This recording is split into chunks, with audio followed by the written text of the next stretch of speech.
Good. Hey, you can hear me. 1, 2, 3. Thanks.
Good morning. It's the third day of Ars Electronica. We kicked off 2 days ago with the pre-opening walk, the fantastic Ars Electronica festival, and it's a great privilege to kick off the 12th edition of Expanded Animation Symposium Conference. So it's a little bit confusing, as this edition is totally new. It's morphing into its next frame from a symposium to a conference. It's a 3-day event with a lot of presentations. We have 9 panels in 3 days. So in total 35 presentations. And it's a structure that we have invited guests from 11 o'clock to 1 o'clock. So this is quite interesting tomorrow with an AI panel, and the last day we have the panel Art and Industry. And we will kick off the conference format today at 2 p.m. And if it's a little bit confusing and too much information, you have all the information already on the website. And here you see an overview of the panels. And it's great that we have a lot of partners this year again. It's a bunch of partners from universities, local institutions, and international associations. And one partner since a couple of years is ASIFA Austria. It's an association that we will briefly introduce, and it's great to feature in this panel artistic positions as we have entitled Expanded Animation. So I'm very interested in the presentations in the next panel. And I will pass over to Irina Rubina, a long-term collaborator and supporter of Ars Electronica. I think you are involved in Ars Electronica since almost 2 decades, I guess so. And he is collaborating with the ASIFA panel, I think the 3rd time. So thank you for the collaboration, and I'm looking forward to your introduction. Thank you. So yeah, and so I will start with telling a few words about ASIFA. So yeah, it's the 3rd collaboration, and for example, Jürgen and me, we are both ASIFA Austria members. So ASIFA is an association. It's called Association Internationale du Film de Animation, and the international ASIFA group or association was founded in 1960 in Annecy. At this huge animation festival, and the Austrian branch, this is why this forum is called ASIFA Austria Forum, was founded in 1985 already, so also quite some years, and I think next year Jubilee with some festivities. And of course it has a focus on artistic and experimental animated film, and a focus of course on Austria.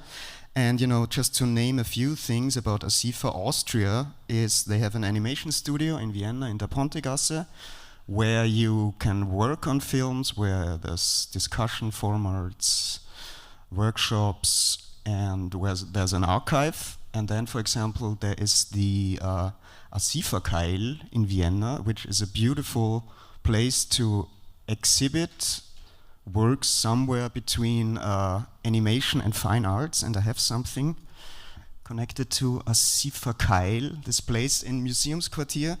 And yeah, this is also a role of ASIFA to publish sometimes books. And this book, Animating Art, combines 130 animators who exhibited in ASIFA Keil. So it's a new and an English version now with 130 exhibitions. So let me know if you're interested in a book, so please take a look at the website too. Hopefully you can order it here, so I didn't ask. Anyway, and as a last thing, ASIFA also organizes festivals and conferences such as Best Austrian Animation Festival, such as Under the Radar Festival and Conference, such as the Scanner Conference and Symposium, which is in the context of AnimaFest Zagreb. So, I would say, let's go on to the first speakers, which are the Slow Bros, Onat, Hekimoglu. Oh, sorry.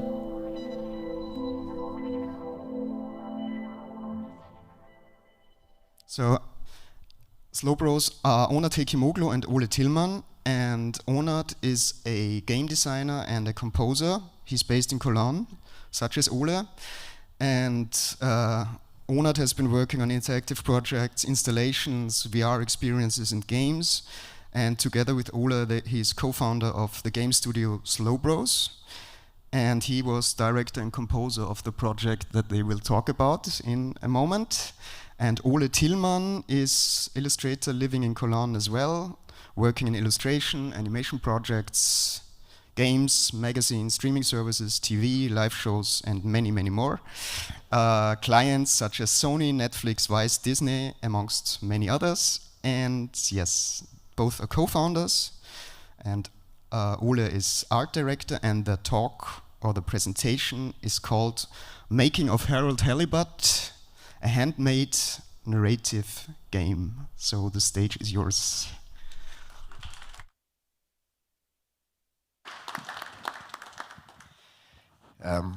It might actually make sense. Maybe if we get both mics, because he's like super silent usually, or actually I can hold it a little far away. First of all, hi, thank you for inviting us. Reini, Jürgen, thanks for the nice introductions. My name is Onat. I'm the director and composer of Halibut. Right, and I'm Ole. Okay. Nice. And I worked as the art director of the game. And the first stop, we're going to show you a small trailer of what we made so you know what we're talking about. Darling Arna, when the ship crashed, I half wondered if life as we knew it would collapse in on itself as well. It seemed like the pressure of the ocean surrounding us was pressing through the ship's hull, and I wondered how any of us, would find a new way to keep going on. There aren't many people I can talk to without feeling inferior. Oh, thanks. No, I didn't mean like that. You're not a Jimmy Judger, you know? You seem to just accept. I try. It could be worse. But there must be more. More to life.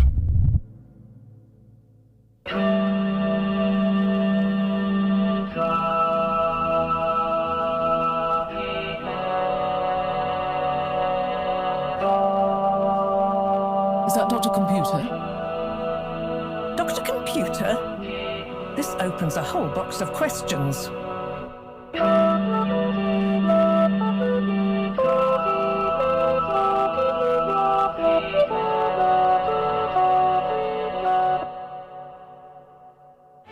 Actually, I did kind of make a mistake. We all make them, Harold. Ah! Who? What? So... We're sorry to put the burden on you, Harold, but you're the next best man for the job. Yes! I mean, yes.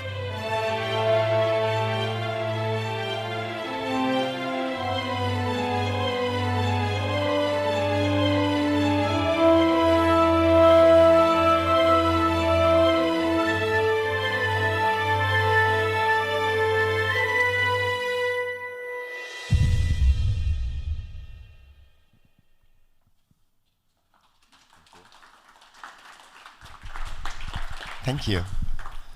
So, Halibut is a handmade narrative game about friendship and life on a spaceship stuck undersea. What do we mean with handmade? That we actually built everything you see in the game by hand first. So that includes the sets, all the environments and backgrounds, as well as the characters and puppets, like this one. We then 3D We then 3D scan everything to bring it into the game. And right, the 3D scanning process has been simplified here for illustrative purposes. And right, next. Okay, the mic's out. Test. Yeah. Oh, it's just mine. Is it going to come back? Is it broken? Should I set this one aside? No, it's back on. Right, we're going to go right into another video of the making of.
So the focus of this presentation is going to be a summary of how we got here, how the technology behind the game works, why we made a game in the first place, and why it took us so many years. Because everything started in 2011, when we set out to make a stop-motion point-and-click adventure set in an underwater world. I had just finished film school and told two friends of mine, Fabian and Dania, why don't we make a game? Why stop-motion, you might ask? Well, we loved stop-motion films, but also none of us three could draw or do 3D stuff.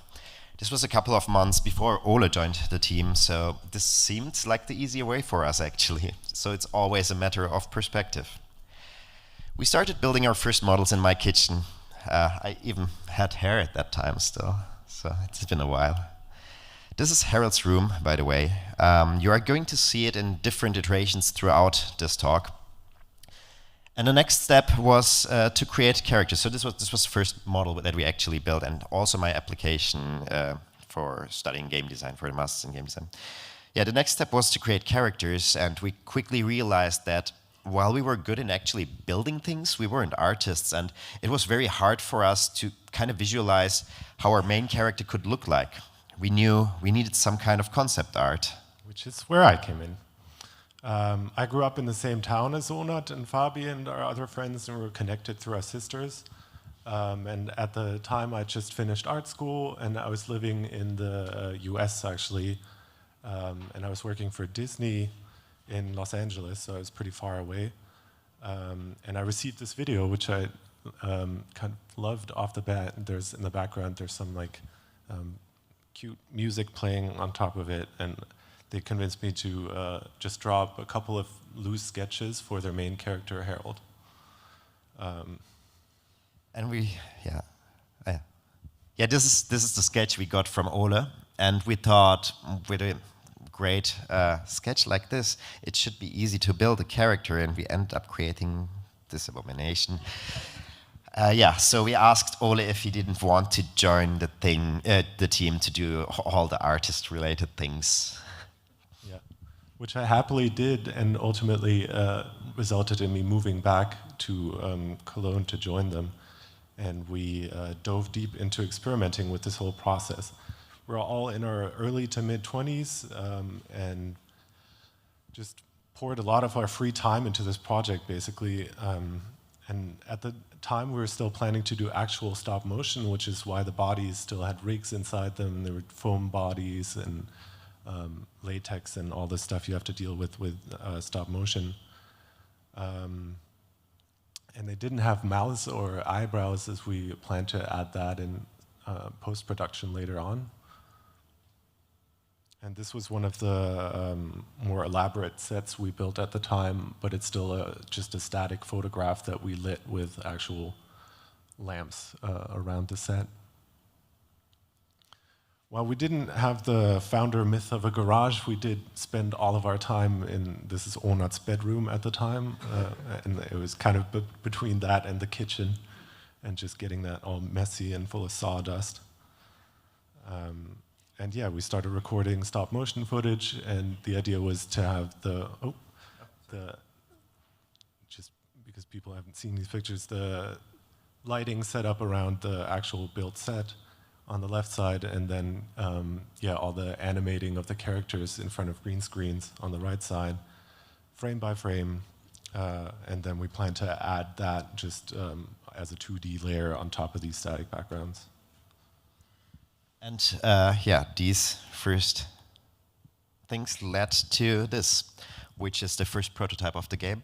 So we took my master's thesis in game design as an opportunity to create the first prototype of the game. And this was also the perfect moment to evaluate what we liked about it and what we didn't.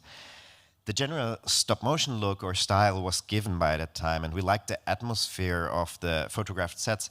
But you can already see in this prototype how restricting it is to have different layers, basically. When you're working on a stop-motion film, everything is inside the same frame. You have the characters, the backgrounds, all the objects these characters interact with, and so on, all in the same frame, so there is this sort of consistency. This kind of looked like a cheap Photoshop collage, honestly. The character looks like it's slapped on a static background. It doesn't feel like he's really in this environment. So what we had was a classic point-and-click adventure with a focus on puzzle solving, static lights and camera, and restricted movement.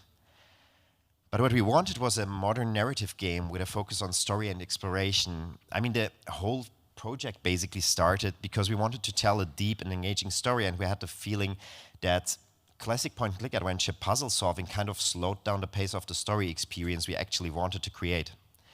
The reason why we set out to make a point-and-click adventure in the beginning was because it was 2011, and at that time it seemed like the minimal amount of gameplay one could have without going full-on full-motion video or so. Dear Esther, which is one of the earlier examples of a very narrative focus, like basically a walking simulator game, came out in 2012, just as a reference. We also wanted to have a much more cinematic feel in general, with dynamic lights, camera movements, and the ability to move around freely. In short, we wanted all the possibilities, benefits, and feel of modern 3D games while keeping the handmade physicality of our game assets. So we started experimenting. During this time, we were still freelancing individuals and hadn't considered really founding a company or running a business of any kind. We applied for a German video game development fund and miraculously got funding to work full-time on the prototype. The whole process from applying until we actually got it took more than a year because we were so unfamiliar and just students kind of trying to stumble our way through the German bureaucracy, as well as having to just found a company and dealing with all that comes with it. But yeah, we could finally focus on finding a way to achieve the goals we had set out based on that initial stop-motion prototype. We did a lot of experiments, starting with projecting the photographed backgrounds onto 3D mesh representations of these sets, of these environments first. And while this already gave us some depth, a certain this parallax effect and so on, this was still too limiting, as basically the lighting would have been baked inside the photos in this case as well. We then went over normal mapped sprites for the characters and so on, a couple other failed experiments, until we finally tried out 3D scanning. This was a very early test on the engine, and while it was missing a lot of detail compared with the actual models, it gave us a glimpse where working with 3D scans could lead us. By the way, this was 2013, and resources about 3D scanning in general were not as widely available as they are today. And we didn't know of any games that used 3D scanning at that time. One of the earlier examples was The Vanishing of Ethan Carter, which was 2014, so a year after that. And at the time, it was mostly used for geological or architectural scans of, for science and all that stuff, and not so much actually in the creative industry. These experiments were very promising, so we created our final workflow based on that, which is, by the way, the same process that we used until we released the game. And it starts with photogrammetry. Here's a very small intro for those of you who don't know how that works. So basically, we use a regular photo camera and a turntable to take hundreds of photos of our model from different directions. It's important to light the objects as flat as possible during this process, so in contrary to what you would do creatively. Because ideally, we don't want to have any lighting information in our resulting models, so that we can light everything later in the game engine, which is Unity in our case. The photogrammetry software then analyzes tries to match common points between all those photos and creates a 3D model out of these. You can see the result here. Oh, sorry. Okay, you can see the result here. We used reality capture, by the way, as our photogrammetry software. The little white squares you see here are all the different photos we took. So by analyzing the common points, the software can actually calculate or kind of recreate the actual positions where the photos were taken. The process unfortunately doesn't end there, as we get a very high poly model through that process, which is somewhere around 10 to 100 million polygons, and that's not suitable for games at all, and needs a lot of manual cleanup. The next steps are basically manually recreating the model to have a nice and clean topology, and baking all the detail information from the original model to the new low poly model in form of normal maps. And we also bake the base color, so the color texture of the models. We then have to manually clean up and adjust the materials in Substance Painter to get a physically correct material in the end that works in any lighting environment. Furthermore, we were really lucky at the time to have access to never released tech, actually also tech that probably will never release because the company doesn't exist anymore. But friends of us created that in the Cologne University, and that was a material scanner that could capture all the textures you need for physically based materials in one go. And this is an example of these material scans. So what you're seeing here is basically just a plane, a quad. This is the floor of Harold's room again. And all the details and depth that you see here and the roughness, all the physical properties are basically just the detailed textures. We could only use the material scanner for flattish objects like walls and floors though. So everything else like our character materials had to be authored manually. And this is another example of us building another kind of floor, just to exemplify the whole process of the amount of detail that kind of went into it, from the experimentation all the way to having it built into the game engine, and also to let you appreciate how little you actually end up seeing of this floor in the game, which we do feel contributes greatly to the overall look of it, though, that everything is very granular and detailed.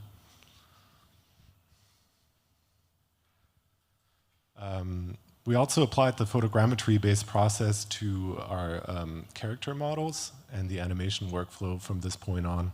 So meet Chris Tennerbaum, who's a school teacher on board of the ship, who is at this point no longer got a stop-motion rig inside his body. It's just rigid clay statues, basically. And the movable parts are the arms or the heads at best, because we had to dress them because the costumes are still textiles, sewn textiles, and you have to, dress them as you would an actual human. The resulting models can then be digitally rigged, because at this point now they're just regular 3D models, really. And this makes it possible to use motion capturing to animate our characters. We tried many different systems over time, but especially the development of sensor-based systems was helpful, as it made motion capturing more affordable and especially usable in small rooms as well. And yeah, I'm actually playing all the characters in the game because of cost reasons and to speed up the process, because it made it really easy like that. So we used tripods as stand-ins, and honestly, the beautiful picture of Harold here is only for this video's purposes. We usually didn't even have pictures like that, but just bare tripods. But so we, even in dialogues where multiple characters are acting together, we basically recorded them sequentially by using the animation audio, the audio files, the voiceover basically, as a timing reference. pretty similar actually how we would work in a classical animation film workflow. But it enabled us It's not to like I'm one of the ship's foremost experts in molecular sciences. So, do things like this. what is your procedure idea exactly? So, there are a couple of stages to it. The first stage is all about our current stasis. As we all know, the ship's weight and the fact certain sections are full of water gives us a stable buoyancy, and because of the tide, we're in a very slow and long orbit. So, yeah, so this was an example for that process side by side. One of our biggest secret sauce ingredients besides that is a team made up of people outside of games. So we ended up roping in a pretty interdisciplinary crew of experts from different areas like film, illustration, but also carpentry and architecture and apparel, which we feel like contributed greatly to what the end result was, basically. Also, of course, by the end, we had people from games join the team. But yeah, our costume, so back to Chris, because we like to talk about our costume designer Holle as an example of like an added layer of storytelling, because usually costume design is up to character designers in a lot of teams and games. But of course, having like an additional mind think about this layer just ends up benefiting the storytelling. So, using the newly developed workflow and all our findings, we created a vertical slice of the game, which you can see here. It's Harold's room again, but this time with our main character nicely integrated into the environment. So this was 2016. We had finally reached a stage that gave a good impression of the game we were going to create. We were finally ready to show it to the public for the first time, so we really released our very first trailer in 2016. Here's a little snippet of it. I disabled the audio so I can talk over it. As you can see, the first vertical slice was already quite close to the current state of the game. Things like lighting, all like on the technological side, improved, but the general like individual bits and pieces were kind of there. And then 8 years later, we finally released the game. So why did it take so long? Right. The impression people get a lot of times is because of the handmade aspect of it, because we're building everything bit by bit, and that takes a lot of time. But that's actually kind of a misconception, because the level of detail and just kind of quality of the graphics would be pretty comparable in any regular 3D digital-only process, basically. Yeah, in the end, it's basically a sum of three factors. So it was our first game, and when we started the journey, we didn't know anything about how to make games, so that was one big part of the process. We learned a lot of things on the way, and we also had to develop like a workflow for something that in this way didn't exist before. The second thing was it was a rather ambitious project for our team size. I mean, beyond the visuals and quality, it's also quite a long game with a playtime of 12 to 18 hours and 9 hours of fully motion captured and voiced dialogue. And the most important thing actually is we oftentimes didn't have funding for longer periods. So basically, if we did the same project today with proper funding, it would probably take somewhere around 4 to 5 years with the same team instead of the 13 it took ultimately. Yeah, and some additional details about the funding are maybe that we started out with a government film fund in North Rhine-Westphalia in Germany, which is amazingly helpful. Went over to working with a publisher for some time, but had to part ways along the way.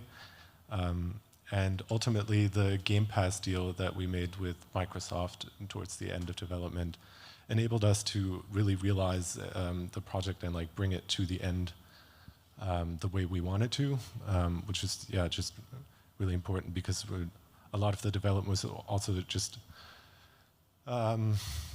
influenced by the stress of having to find funding and dealing with funding, and then this was a great way of like not having a lot of external influence or companies telling us to like do something more logical when we're already 9 years into developing this slightly crazy project.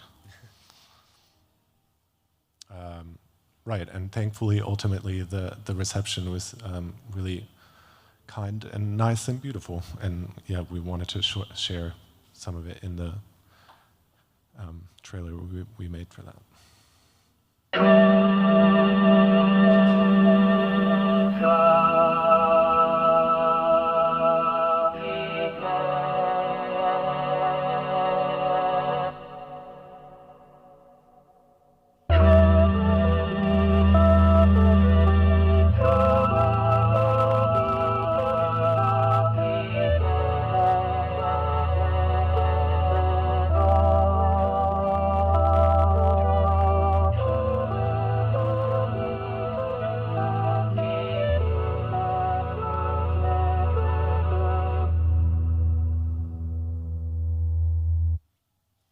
Thank you.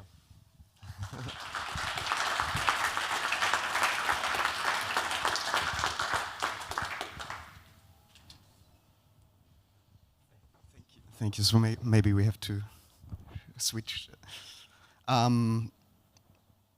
Thanks a lot for this great presentation. Is there already, there must be questions from the audience already. Yes, Alex, I think you get a mic from the fantastic team. Hello. Thanks a lot for your great presentation. It's an awesome piece of art, I would say. Thank you. After all this long time, are you willing to go on in different projects, or is it done now and we never see you again? No, in fact, we are going to do exactly that, and especially also using the workflow that we created. Because Ola briefly mentioned it, we compared it now. Because over time, obviously, we kind of perfected and got more efficient in the way we are doing it.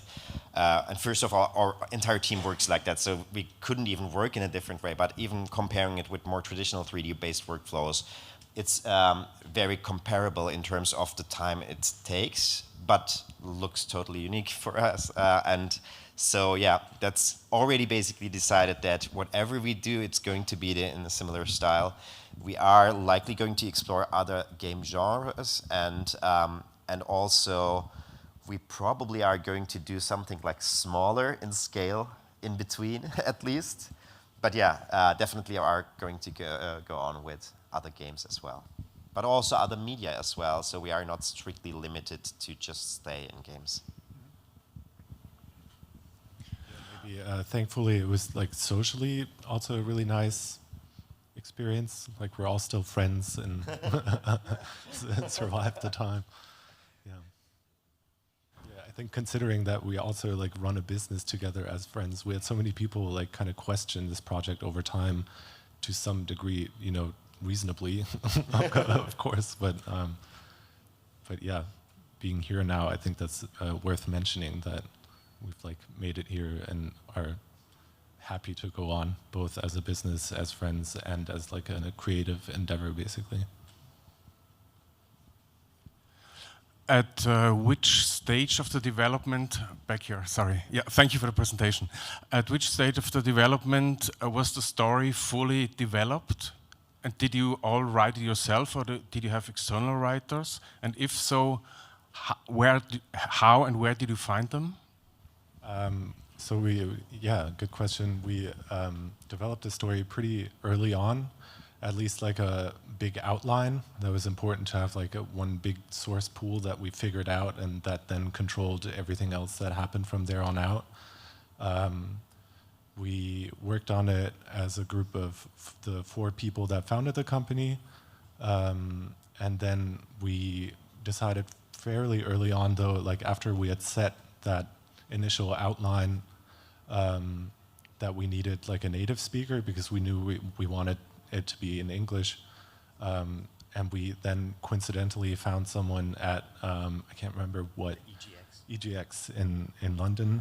Yeah, it was the 2 of you, but yeah, just someone that like snuck up on us and kind of offered their services and ended up really just like, hey, do you need a writer?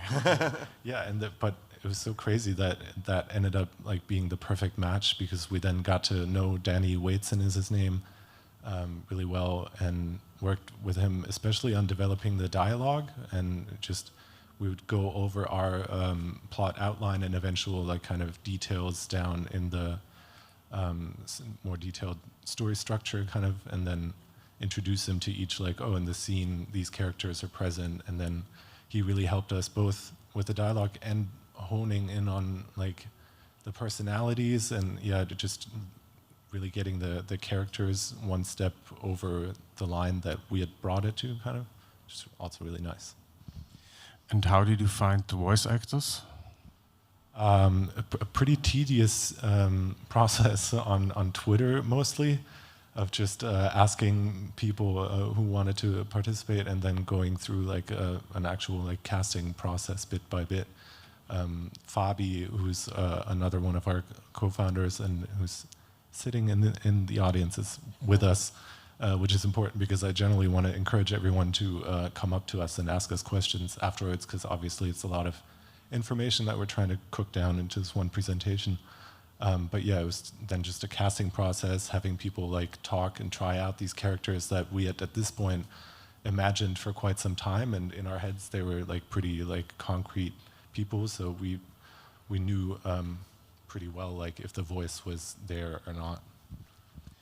Last question from my side, I guess. What about, did you use AI at any point during the development? No, we actually, a little note to the voice acting. Actually, there was one little exception, which is Harold, our main character, because that was, like a lot of things, actually a very lucky coincidence. Because when we were working on the 216 trailer, we needed a voiceover at least for our first, our main character, and it was this like. A friend of mine knew someone who is an actor, and he could speak a couple of lines as a like placeholder thing, but he became the real Harold then. So yeah, that was basically, he came to us kind of coincidentally.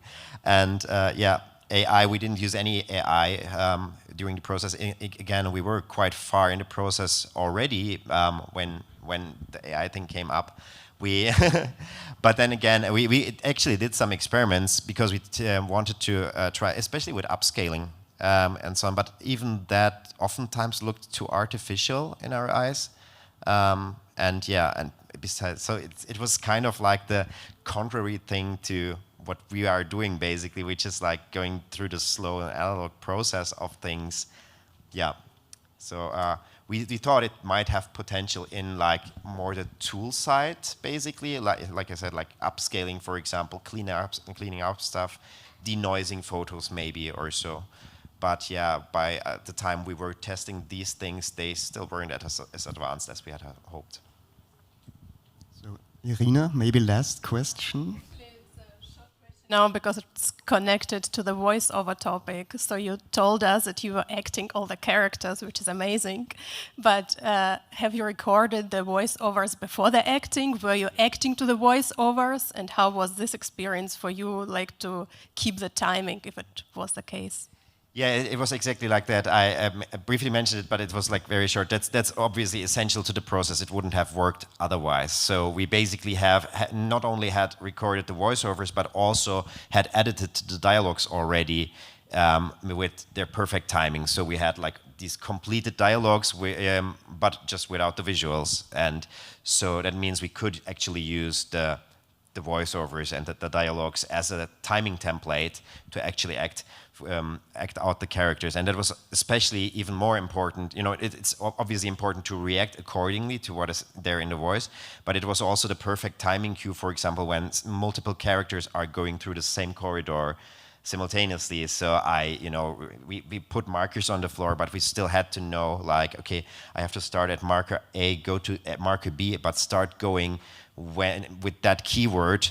So in the end, when we put all of those animations together, they actually walk one after another and not like on top of each other or stuff like that. Yeah. And maybe connected to this, how you manage the lip sync with these voices? Yeah, so that was a completely separate process actually. We did a lot of experiments there as well, from like facial capture to what we ended up with in the end. Is a tool called FaceFX, which analyzes the voice audio and creates or drives blend shapes that we created before.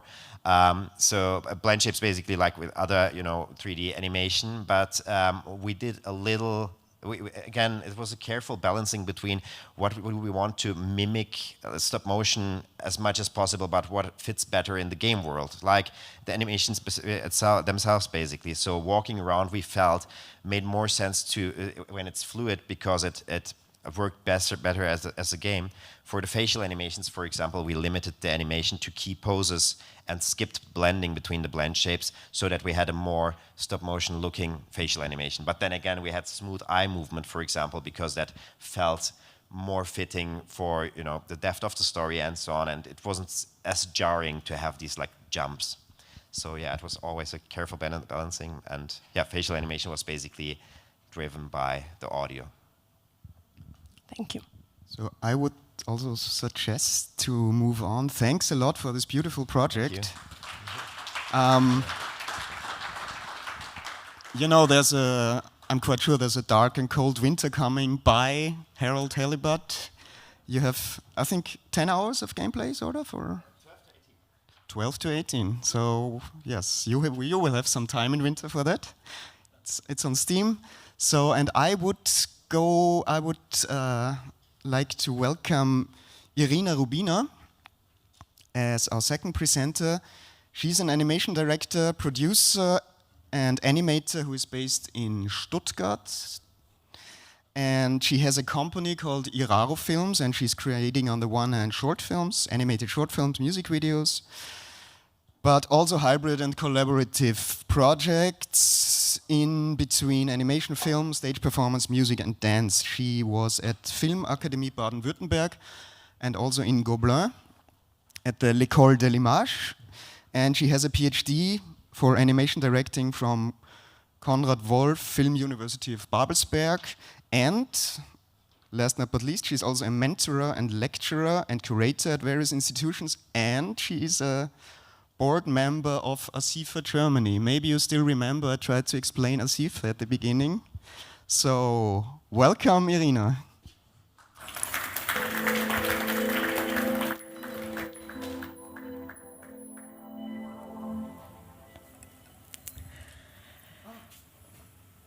This was still my job to introduce to the topic of the talk, animation and mathematics, partners in crime, or how curves, numbers, and formulas guide my creative process.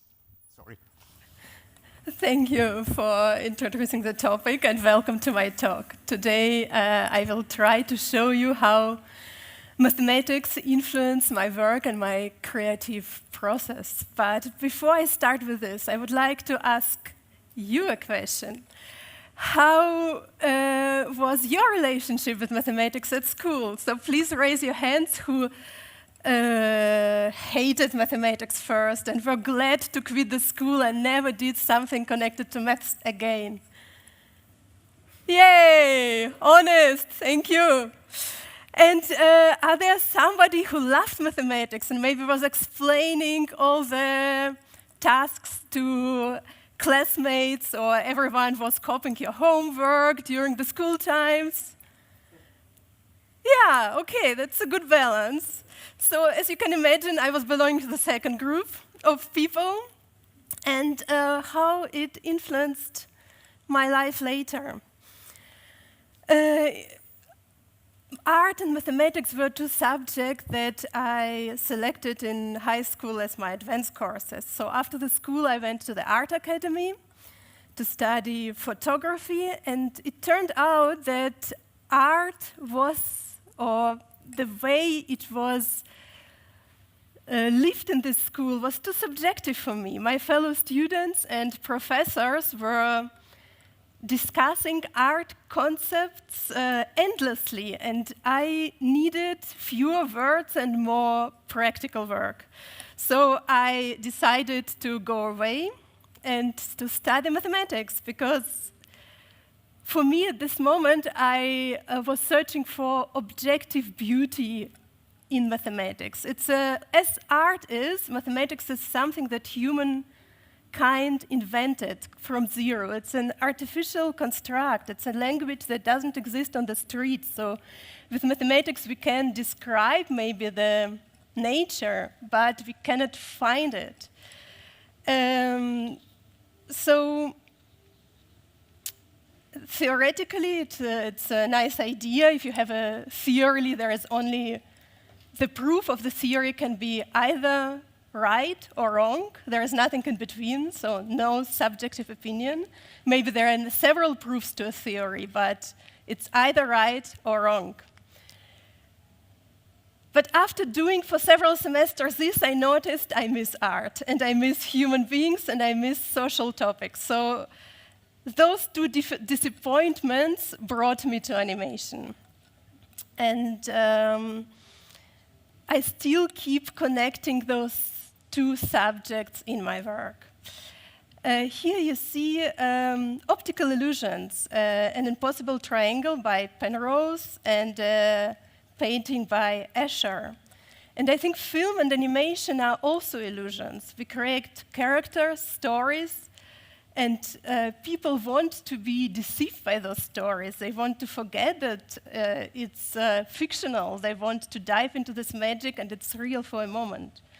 So for me, when I started creating abstract animation, I also want to use those abstract storytelling in my works to tell stories through microgeometric, to create illusion that bypass conscious of people and go directly into subconscious. And at this point, I discovered those two pioneers of Oskar Fischinger and Walter Ruttmann, the inventors of absolute film. They were inventing it in the last century, and absolute film for them was a film that works without actors, without script, without words, without a camera. These films should use the basic forms of expressions, colors, rhythm, sounds. So those are films the boss created, and based on this research, I decided to make a jazz orgy, a film that was shown here at Ars Electronica a long time ago. And here I connected a lot of arts that I loved, dance performance, jazz music, and constructivism. And I want you to show it. It's only 1 minute long.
So there were a lot of small illusions happening in this film. I will show you a few details. It's probably hard to grasp when you see it for the first time.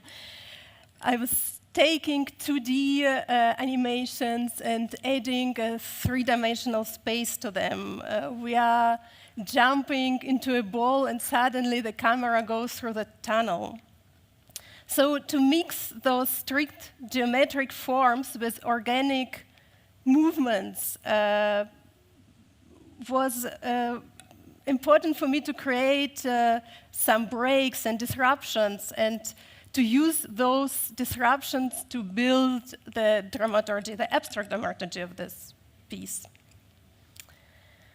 The next project I would like to show you is a music video for Miles Davis interpretations of Tina Turner's hit, What's Love Got to Do With It?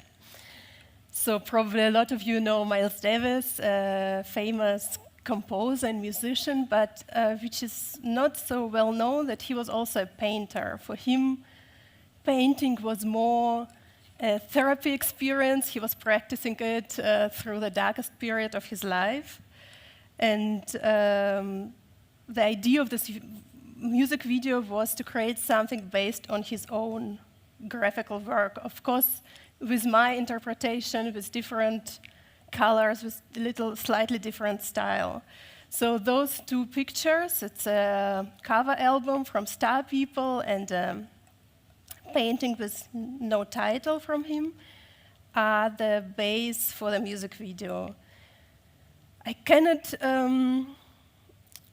show you the whole video, but I will show you the excerpt of it.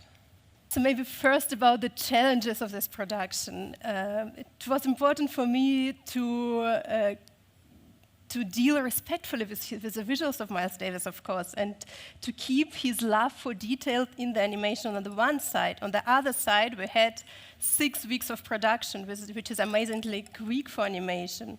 So the idea to work with a system of loops came also out of urge.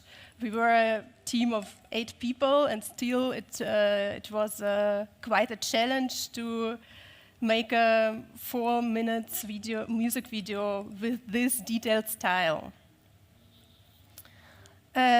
This piece has 3 musical and visual parts. There are always verse, transition, and chorus, and the repetition of it. And each part consists of loops. For the verse, we will show you parallel animation breakdown, so you can see also out of which details the whole scene is built up. So there is a loop for the road or for the waves. There is a loop for plants. There is a loop for a character. And with each musical bar, a new body element of this character is added. So it appears slowly, part by part. And only in the end, we can recognize all aspects of this crazy Vox cycle. Let's call it a Vox cycle. For the chorus, there are actually the first 2 chorus loops are excerpts from the larger loop. So now you can see that it's all first 2 are parts of the bigger picture. And here we had approximately 22 characters interacting with each other, and it was the most funny brainstorm session with one of amazing animator, Michelle Brandt, how we were giving names to those characters and talking about their background stories and why they are doing what they are doing and what is the relationships between them. So the problem and the obstacle of this production was also that jazz music is fluid, and the tempo of this music there is a variation in it, and that's the reason why we love this music. But for the mathematically correct loops, which always have the precise amount of frames, it's hard to fit.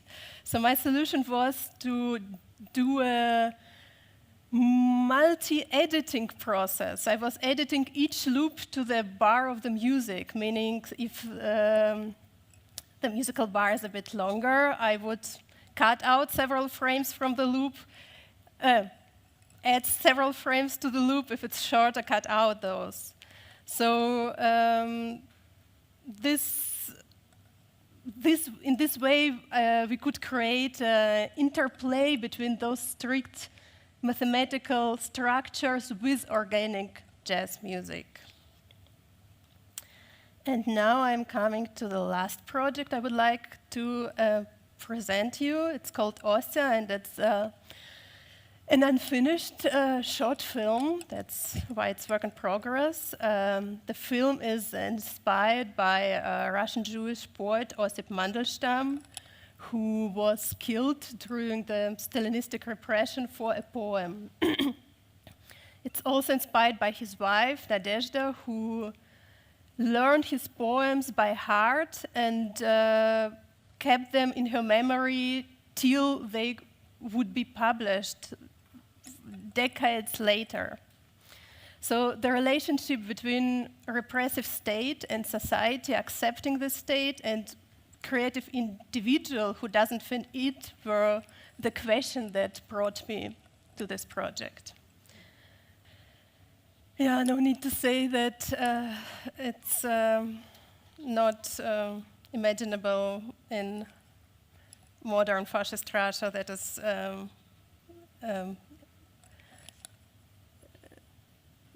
have invaded a neighborhood country today that those poems would be published. So also for this film, I worked with a sophisticated loop system. It consists of 150 scenes. I will also show you a little bit of animation process behind me. And each scene, each loop is 1.5 or 2 seconds long. They are seamlessly animated into each other, and this should create a meditative, immersive effect where everything is repeated, but the audience find itself kind of passive and overwhelmed while the world is changing around. So also for this loop system, I had precisely counted the number of repetitions and for each loop and the necessary frames for the transitions to keep the rhythm. And those structure I built into an animatic, which was a great basic for collaboration with the composer and the sound designer, allowing them to use the visual rhythm for the audio design as well, or for the music.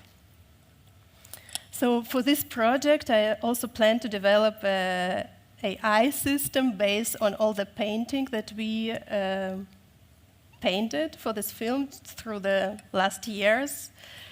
And if somebody here is interested in AI and has experience with this kind of AI, I would be very curious to exchange. Please come to me later or in the next days. And in the end, I will just, I want to mention that, of course, I showed you just a few mathematical tools which are important for my creative process today. I could have talked about curves in the animation movement. I could have talked about simulation, programming, and vectors, but these particular aspects are something that stays with me through the project and influence my process as an animation director. Thank you so much.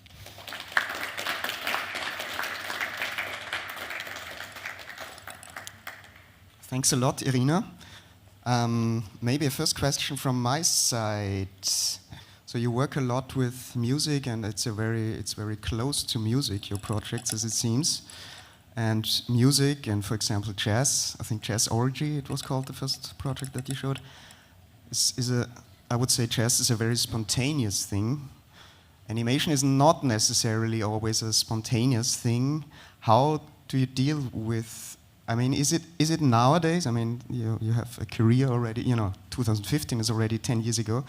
Is it nowadays? And you were speaking now at the end about AI or an AI system. Is it now already for you easier to stay somehow spontaneous in your work because it's so detailed? I think it's an illusion that music or jazz should be spontaneous. Also, the very first piece, this 1-minute piece, was a result of a collaboration with a Berlin jazz band, Blowfish. And we were talking a lot before this piece was composed and recorded. So there was already the structure. There were parts in this, like I drew a dramaturgy which I gave to the band, and they the composer of the band did a sketch first, and we talked about the sketch, and only on the last stage there was a recording. So I think some of it is illusion. So even in those first projects, it was very planned and very, of course, nothing always goes as planned, and there are always problems that you need to solve, but I always worked with those structures, I would say. And of course, I love mistakes and I love imperfections. That's why it's all analog painted, of course. But there are other ways I bring those imperfections into my work. Questions from the audience? Yes. Microphone, please. Thank you. Hey, I was just wondering how much you would consider math like an intuitive and especially like an inspirational thing for you in your process versus just kind of like a tool, especially in animation where it's like a lot of times you kind of have to pull out a calculator and be like, well, I have so many musical bars, so I'm going to have to fit this amount of frames in there and all that. So it's like a very obvious, just like a cold tool kind of versus like you sitting at the desk, you know, thinking about math. Maybe it's important to add to the question that I'm very much like math naive, so I don't really know how math intuitively works in the first place. But yeah, I'm curious about. I think for me it's very inspiring, and that's what I was trying to show you through this talk, that these structures really guide me and helps me with concepts, with coming up with the skeleton for the project. So it's not, of course it's also a tool, and sometimes you need to calculate, okay, you know, for this huge last loop, which I needed to calculate, okay, if I want to use these parts of it, and it should be HD resolution, how big, of course it's also math, that's a tool. But to came up with those ideas, I think it's also inspiring to have it in my head and yeah, pulling ideas out of it. And do you, sorry, I'll just add another little bit to that. Do you keep up with math? Like, do you like read the math news? You know, like. Of course, also everything I was showing you, it's kind of really basic mathematics ideas. I never finished my math studies, and I am here as a filmmaker, so yeah. It also shows that I don't have a hidden second life as a mathematician. Yeah.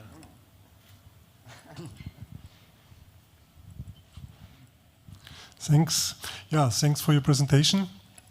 Something I'm wondering as an animator is how to structure things. And for me, it's especially music that helps a lot to combine and structure stuff. But it seems in your case, it's the other way around. Or do you also follow the line of music and the pulse it gives and all this stuff? So I'm not sure which is your way. Is it one or the other, or both? It's a very nice question. I think there is an exchange between those ways, and it depends on the project a lot. So for the first project, I was the initiator of this project, that I asked the band to record something in the way I imagined the dramaturgy on the one side. On the other side, I was also during the recording sessions there, and we talked about it, and then I had this recording. And of course, something new appeared out of it, and there were details that I couldn't imagine before that came to it. So it was ping-pong idea. For the Miles Davis music video, it was a commissioned work, and Miles Davis is dead for a long time, and it was produced in 2022, so I had this piece and was trying to make the best out of it. And for the last project, it was this idea of loops and scenes that are merging into each other was already there, and also all the calculations of those separate loops and how they build on each other. So this was something the composer got from me, and she was developing her music piece on it. So I would say it depends on the project, but I also like going back and forward with this exchange. Also, with each musician I work with, we talk a lot. There's a lot of exchange there. I would have a very small question, and then I hand over the microphone. Could you talk, if you're interested, about the technical aspect of your work? What do you use, and how do you go into the work? Surely, it's classical. Part of it is classical 2D animation. For this, I use TV Paint and After Effects for compositing, but sometimes there are 3D elements that would, where I work with other colleagues on it in Blender or Maya, whatever. So as a base, I think they are the main tools. And of course, for analog workflow, there is Dragon Frame, which is a stop-motion software everybody is using. Does it answer the technical part of your question? Okay. Yes, thank you for this lovely presentation. I would like to ask, I was very interested in how did you found this story? Because one point is this, it's very interesting how you tell the story to loops, but what was this kind of starting point for this story? For which? The last one. The last one. Whew, it's very personal, of course. It's a very personal story. I'm originally coming from Russia, so watching what is happening to the country of my origin, even before the full-scale invasion, was challenging. So this project I started 2018-19, the first ideas. So it was already there, the question of how you can speak in the state which is getting more and more repressive. And then it's not a classical biopic story. It's inspired by poetry. It's inspired by this story of a state killing an artist. I would say it's also connection to, actually this poem, this particular poem was something that my dad would tell me, recite me, and that I had it in my back mind, and then on some point, first I wanted to do something only with this poem, and then I realized, okay, the story of this couple, the story of this poet is so touching for me, so I need to take it into this short film, and then it kept developing. Thank you. Maybe the last question. Thank you so much for the nice presentation.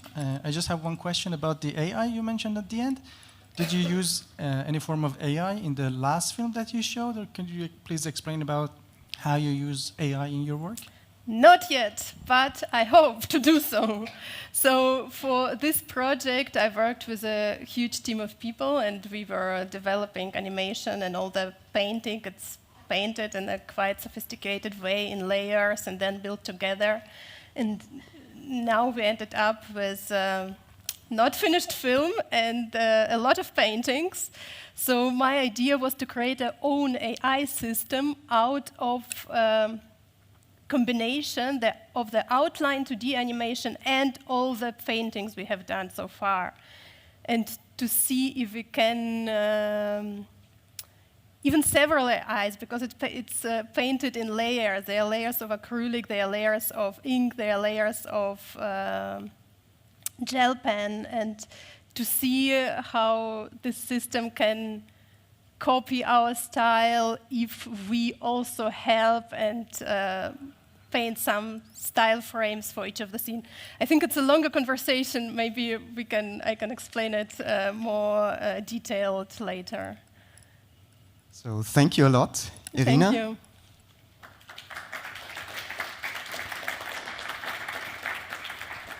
So, and I'd like to go on to our last speaker in this morning session, who is Dr. Paul Clarke, who is an artist and associate professor of performance and creative technologies at the University of Bristol, and he's there the co-director of the Center for Creative Technologies. And he established Bristol's MA Immersive Arts, virtual and augmented realities, and he's a partner on Immersive Arts, a UK-wide project supporting artists to explore the creative potential of virtual, augmented and mixed reality technologies. And alongside his academic roles, Paul is also co-artistic director of the group or the company Uninvited Guests, and with which he explores the use of creative technologies in participatory and place-based performances. And this was founded already in 1998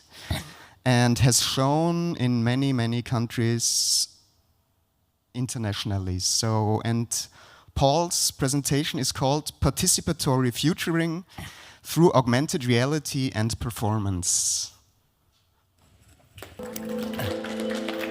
Thank you very much. Was a long enough introduction to cover my microphone changeover, but not plugging the laptop in. So here we go.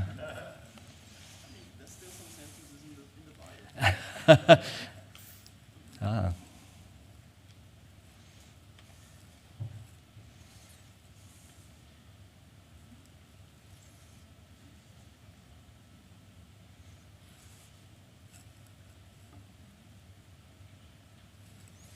Okay, good.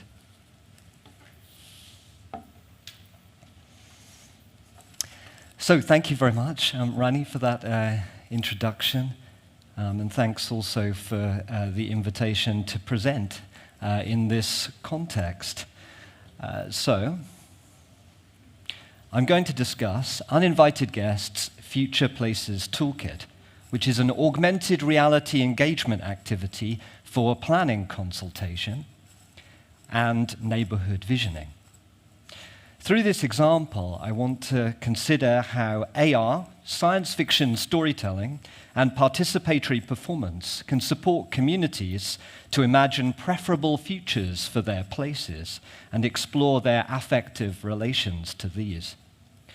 In the context of this expanded animation conference, the software tools were created in Unity, conventionally employed as a 3D development engine, which you will well know, for games, interactive and immersive experience design, which in this example is used for a civic purpose.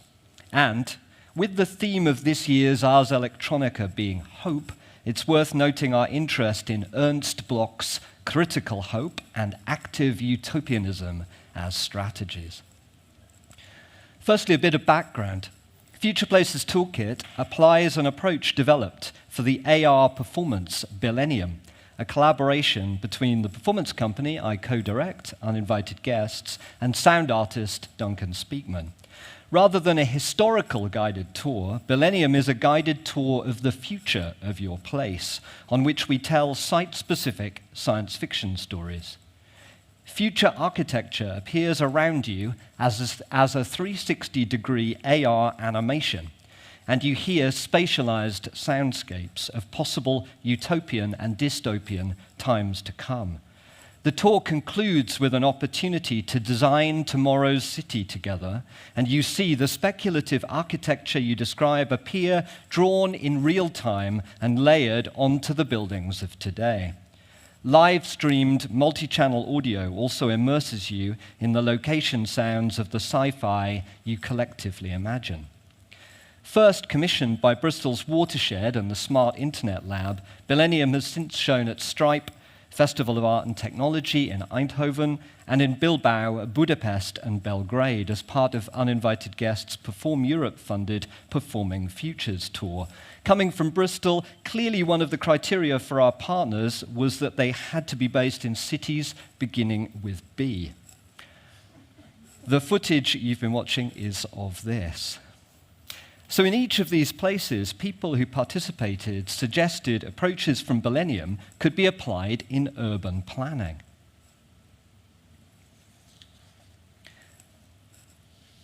Planning consultation can be pretty dry and tends to look a bit like this.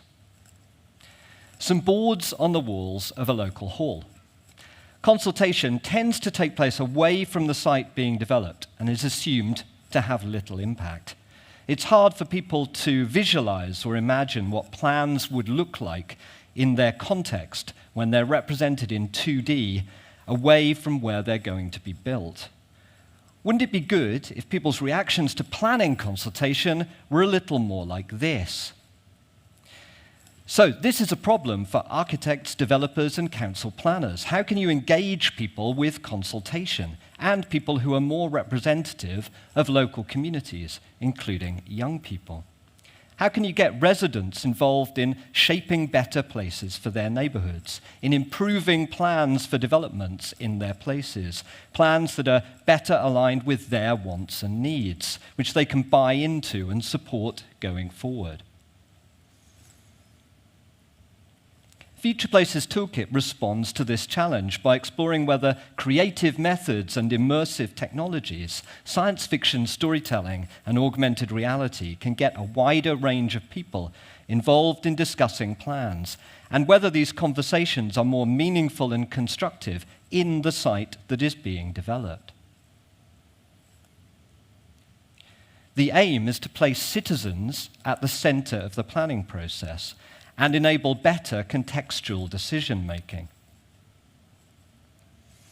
People can participate in early visioning, feeding into development briefs, and co-designing plans, and architects can share their designs sooner and get better, more constructive feedback. The idea is that the toolkit has both civic and commercial purpose, that it will be of value to communities and to architects, planners, and developers. Future Places Toolkit uses AR on smartphones to enable participants to visualize what's planned and co-create ideas for improvements to their neighborhoods. Uninvited guests, facilitators, take participants on a short walk and invite them to imagine that they are also traveling through time, taking an imaginative journey into a preferred future for their place. As people describe what they want to see there in, say, 2053, the ideas appear on their screens, drawn live in the AR scene by an artist who's listening in remotely from our studio. They get to discuss and explore what the changes would be like in situ, overlaid onto the place where the development is planned. As with Millennium, we also use immersive sound to scaffold participants' imaginations, with sound designer Duncan Spiegman drawing on a library of location sounds and effects to conjure up atmospheres of the place in future. The images I've shown were from running the demonstrator of Future Places Toolkit for Bristol City Council as part of their Philwood Broadway public realm consultation in Knoll West. We're running further engagement there now, around scenarios for regenerating this high street. That's with Architecture 00. This video is from Birmingham Settlement's Neighbourhood Futures Festival, engaging communities with plans for their new Nature and Wellbeing Centre.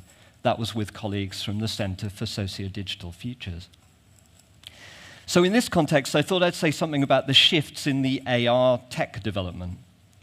As you've seen, the drawings were perspectival, but 2D. Initially, for the performance, Millennium, we used image markers, and the artist was drawing onto a still photo of the site using a graphics tablet, so the image only aligned effectively with the real world from one perspective. We shifted to using cloud anchors and a spherical image of the location for the artist to sketch onto, so participants can look in all directions and have 3 degrees of freedom. Then we added the function of placing and drawing onto camera-facing billboards, and also spawning pre-made 3D objects from a library. Last year, we received R&D funding from the UK's Digital Catapult and My World from their Tools for the Creative Industries Challenge call. That enabled us to work with Bristol-based AR and VR studio Zuba to rebuild the Future Places software. So the artist is now sketching or sculpting live in VR, and their 3D drawings appear in AR for the group on location, with their networked phones acting as portals, or as we say in our science fiction frame, devices that enable you to see into the future of your place.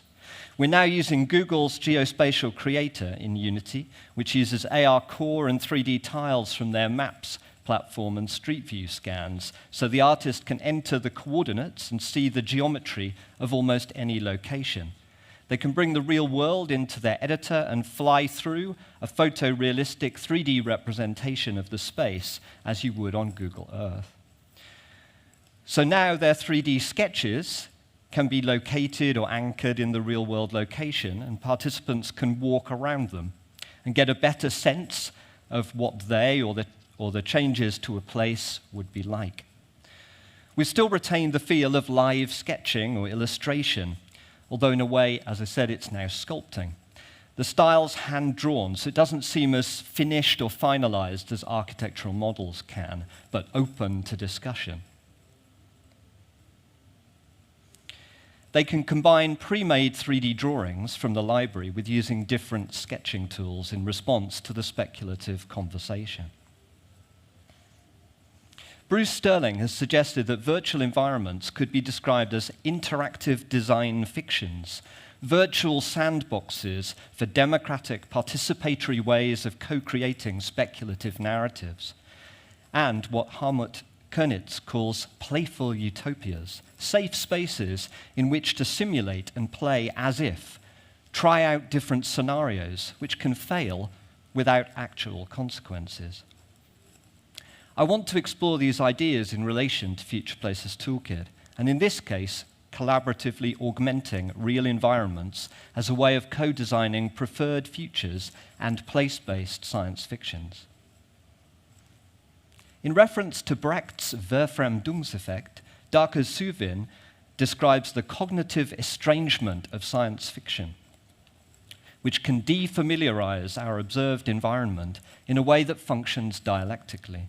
Similarly, in their book Speculative Everything, Design, Fiction and Social Dreaming, Dunn and Raby propose that speculative design and sci-fi scenarios are aids for critical reflection, in this case on the present place, its current architecture and existing plans. The distancing effect of sci-fi also relates to Adam Greenfield's take on augmented reality, which differs from other definitions of or aspirations for AR as a seamless mix of physical and digital. He describes AR as superimposing a location-specific graphic overlay onto the visual field. It's in this way that Future Places Toolkit enables participants to see their speculative ideas layered over existing buildings in the site being redeveloped. Rather than conventional uses of AR overlays to provide pragmatic information like directions or historical facts about the locale, Future Places instead presents people with visualizations of the alternative future realities that they describe, though maybe not the alternative reality inhabited by monsters of various types that you may be familiar with from playing Pokemon Go. Instead of theorizing AR as blended reality, Greenfield discusses the conceptual shear between the physical world and the realm overlaid onto it. With Future Places Toolkit, the contemporary place remains visible to participants through and alongside the AR drawings of the future on the screens of their mobile devices. They're conscious of the shear between the physical environment they're in and the virtual layer that augments it. Perceiving the gap between everyday social reality and the hopeful science fictions they've dreamt up or designed together enables participants to measure life as it is in their place against how it could be. It is in between the reality of the neighborhood now, as is, and the utopian as if of the preferred augmented reality futures that critical comparison can take place. Whereas with VR, there's an attempt to enable you to be there, to feel present in the virtual world, or to be within the image. With AR, virtual objects or simulations seem present in an actual place, with digital objects brought into the real world and located here, for instance, on a city street, or here in a square in Bath. A haunted public space, if you like, but in this instance not ghosted by pasts, but by possible futures. Observing people interacting with Future Places Toolkit, I saw them moving around a 3D augmented reality planter as if it were present, circling a virtual person, or avoiding stepping into a fountain that's not yet there. People also showed one another around, giving guided tours of the speculative public realm that they'd co-designed. Perhaps you've experienced pseudo-haptic sensations from walking into an AR object, or synesthesia when the visual perception of a digital object produces a feeling like touch. Brian Masumi writes of bodies with the ability to affect and affected bodies. These digital objects affect participants' bodies in a way that is performative. They do something to us and make us move, and where we are or how we move affects them. Or as in Karen Barad's terms, we might say the virtual objects are agentially real, as the 3D sketches have the capacity to act on the participants they encounter, have the agency to change their patterns of behavior in the public realm. In this hybrid physical-digital space, people's actual movements were choreographed by the AR architecture that's only virtually there. Using live 3D drawing and spatial audio, Future Places Toolkit tries to materialize virtual possibilities for places and enable participants to explore them physically in an experiential, embodied way. The intention is that our immersive approaches make futures for places more tangible, give people a better sense of what they could be like to live in, enable them to decide their position on them, informed by embodied experience and sense-making. As well as social ideation, visualizing ideas together conceptually and reflecting critically on their present place, participants get to test out how they feel about the futures they dream up, and to do so physically. Bearing in mind the agential realism of AR, the realness of these digital objects that act on them and make them act, we hope to enable participants to explore embodied and affective relationships with possible futures, to negotiate them spatially. A community member at Birmingham Neighbourhood Futures Festival said, "I can go to the vision. It's very powerful. Dream. I can dream." And another participant said, "When you picture something, some imagined architecture in your head, it stays in your head. But when you see it being drawn, it makes you feel like it's coming alive and it's a real possibility, and you engage with it in a very different way than if it's just in your imagination." The images you've been seeing and this visual report are from engagement we've been doing with Bristol City Council around the Temple Quarter redevelopment by Temple Meads Station in Bristol, which I think is one of the largest regeneration projects in the UK.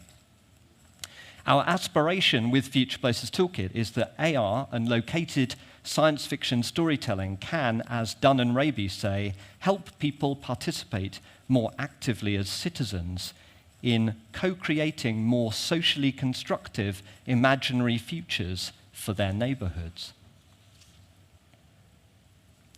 Not singular futures, but co-designed, pluriversal and inclusive futures in which diverse worldviews, needs and lived experiences can coexist and thrive.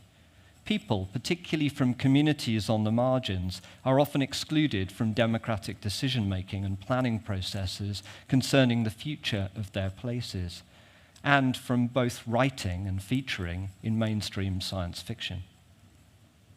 Perhaps immersive means can scaffold collective or social imagination, offer people who are representative of local neighborhoods the agency to narrate themselves into times to come and to see themselves in their preferred future scenarios.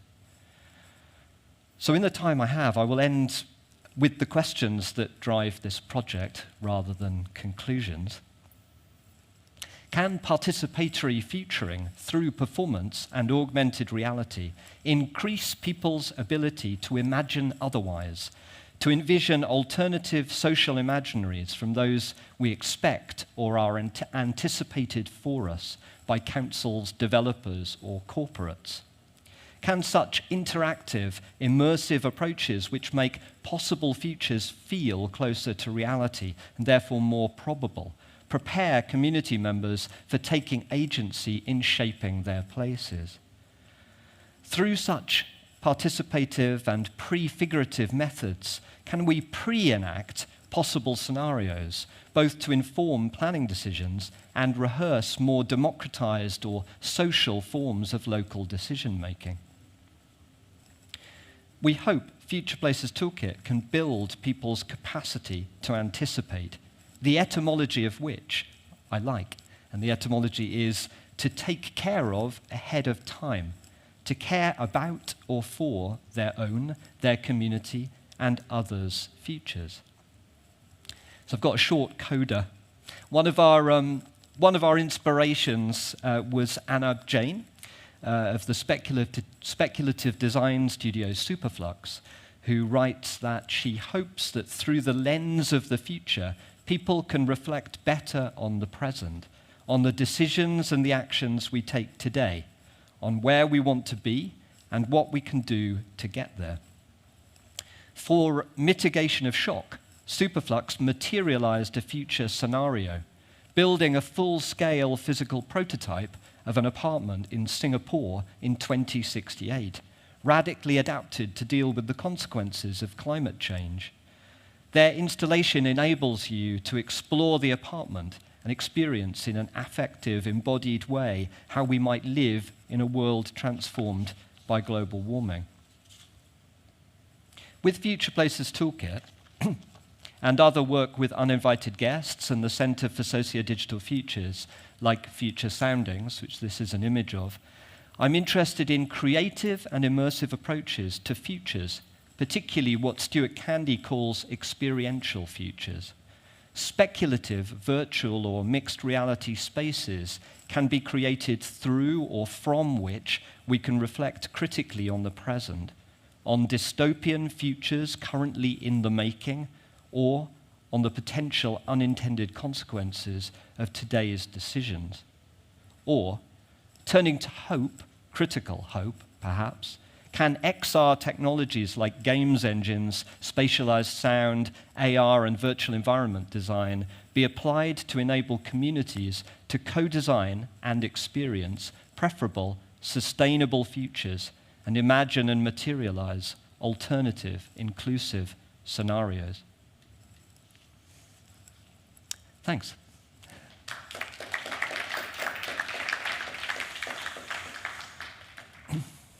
Thank you very much. We are great in time, which is super.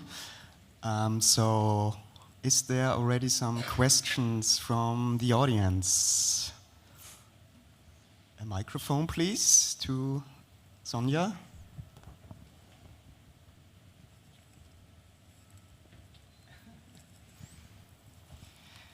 Thank you for presenting this great project and toolkit. I would be interested how you document the outcomes of the sessions and how the communication works with the decision makers. Yeah, so that's relatively new to us, but for the last year we have been working with Bristol City Council, and in fact there's been some co-design of the reporting processes, which has partly taken place through us consulting with architects who run engagement with communities and are familiar with reporting, and also with the council and working out what it is that they need. But these are the kinds of visual reports that we've been producing. I mean, I'm showing you the visual reports. There's also some analysis, for instance, of themes around kind of wants and needs that arise. But yeah, these are some of the reports or the visual aspects of those from the Temple Quarter redevelopment consultation. And I think I had further. Oh, it's probably a long way back. I also had some annotated illustrations which were from Birmingham Settlement and the consultation we were doing there around their neighbourhood and wellbeing centre. But we're in the process of this collaboration with Architecture 00, who are a really interesting architecture company who are also interested in systems design. They're doing a project around Norwest and particularly Philwood Broadway, the high street that we've also done some earlier work on around the public realm. And we're about to go and do some work there where we'll be presenting some illustrations of scenarios, so starting to illustrate some options there for a kind of thriving high street that we'll then discuss and adapt through the collaborative drawing sessions with the public. But yeah, we're working really closely with architects and the council to work out what their needs are in terms of reporting. Recognizing that there are formalities in planning processes. For instance, like having a statement of community involvement, that there are certain requirements for. Yeah. Thank you. So, there's other questions. Great. So now you have to choose.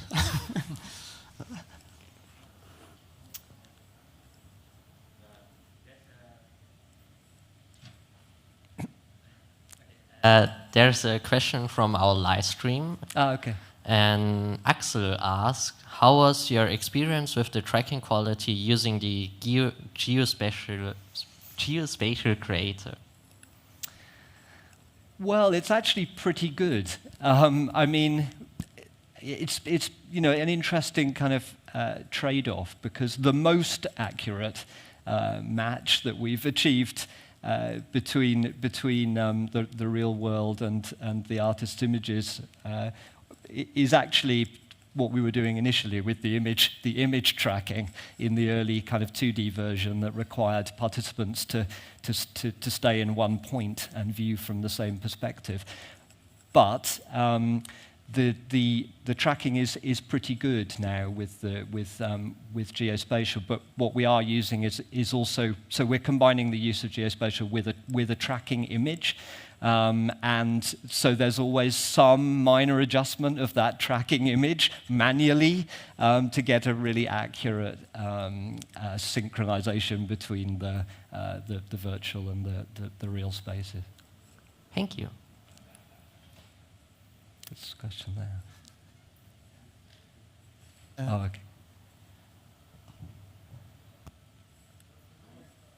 Okay. It's a short question. Thank you so much for the presentation. You mentioned this VR application where people can draw and kind of sculpt, right? I just wonder, is it commercially available? If yes, where? It's not commercially available, but that's something that we're exploring. So at the moment, what we've been focusing on really is the designing of the software for this AR engagement activity that we deliver ourselves. But we're really interested in what other people might do with this software, for instance, in sort of other kind of co-design contexts, might be in a kind of speculative prototyping or simply a collaborative prototyping context. And also we have ideas that it might be useful to people in sort of event design or festival design. So we've got various ideas about sectors and contexts it might be useful in or for. But that's our next step, is to think about, could we develop this as a software or a software as a service that we could then offer to others to apply in other contexts, whether that's in a kind of planning consultation context or actually for uses in other sectors too. Yeah.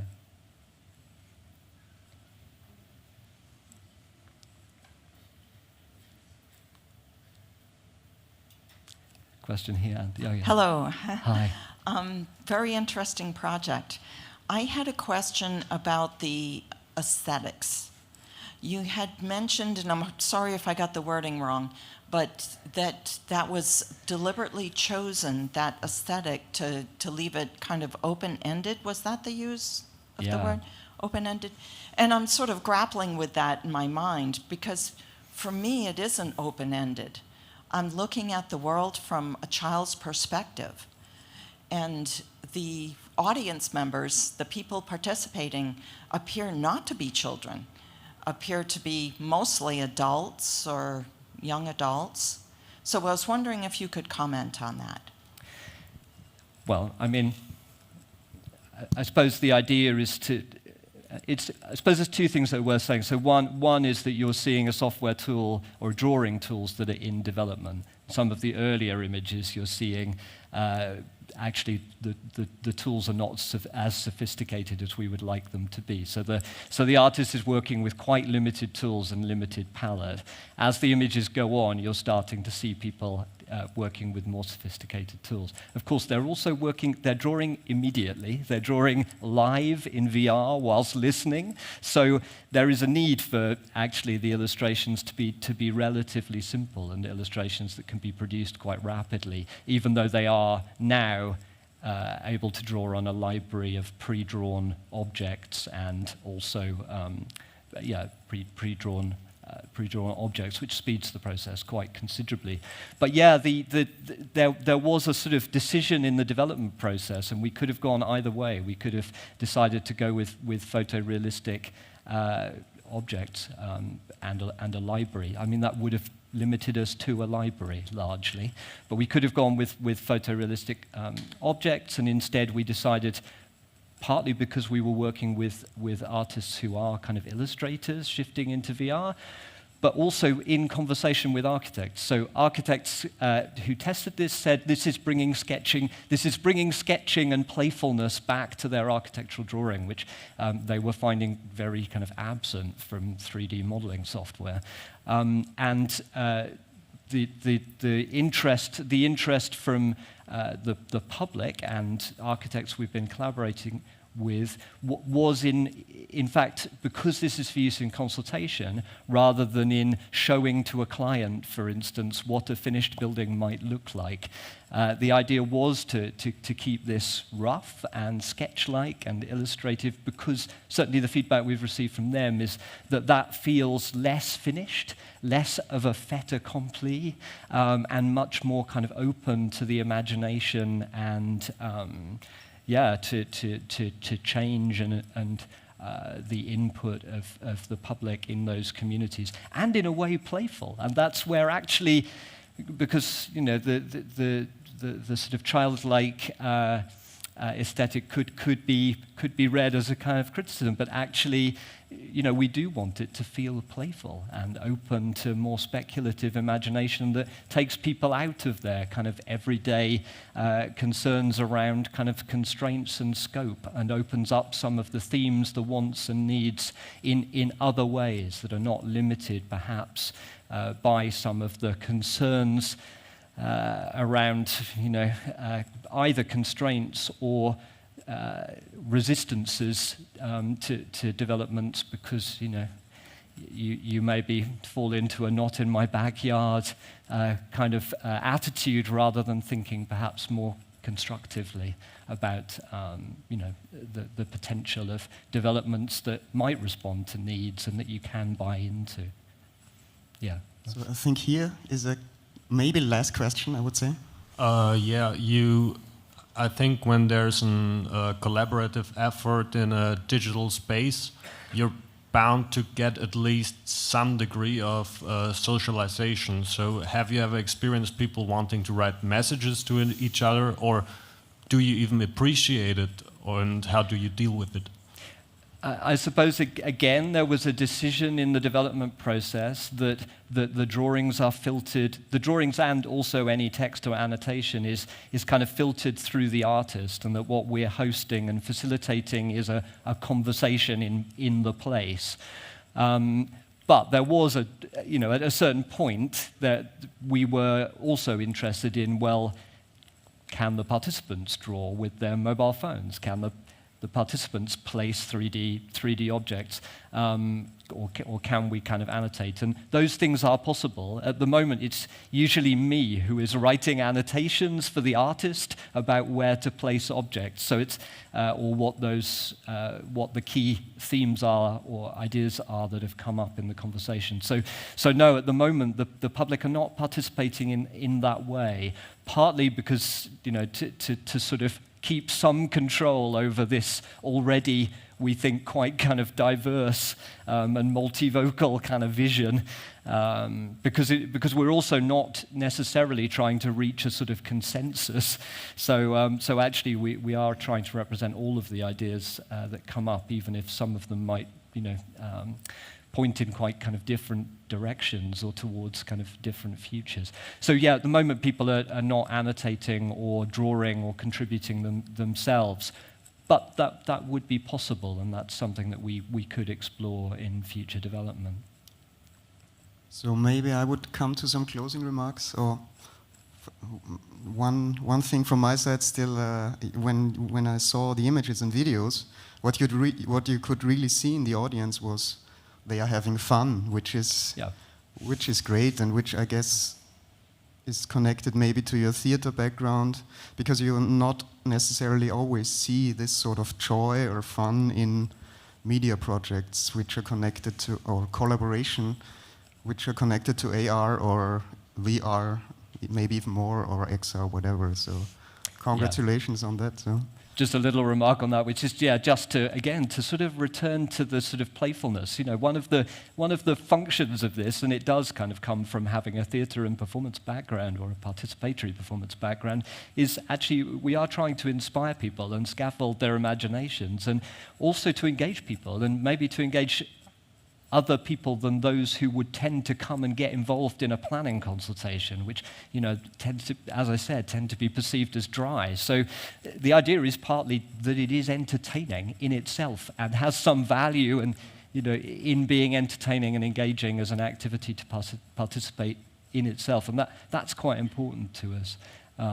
But yeah, I think you were also sort of asking about sort of people coming to have conversations about sort of future possibility, for instance, around AI, and we're open to those. We're also open to those things. So if people have ideas for kind of future development and sort of interests in this project, we recognise that there would be collaborations between our artist and AI that could take these illustrations and realize them as photorealistic objects, or there would also be other ways of building new functionality into the tool in the sorts of ways that are coming up, for instance, around being able to also show other aesthetic styles like photorealistic architectural models. So yeah, if people have ideas or want to speak more, chat with me over the next couple of days.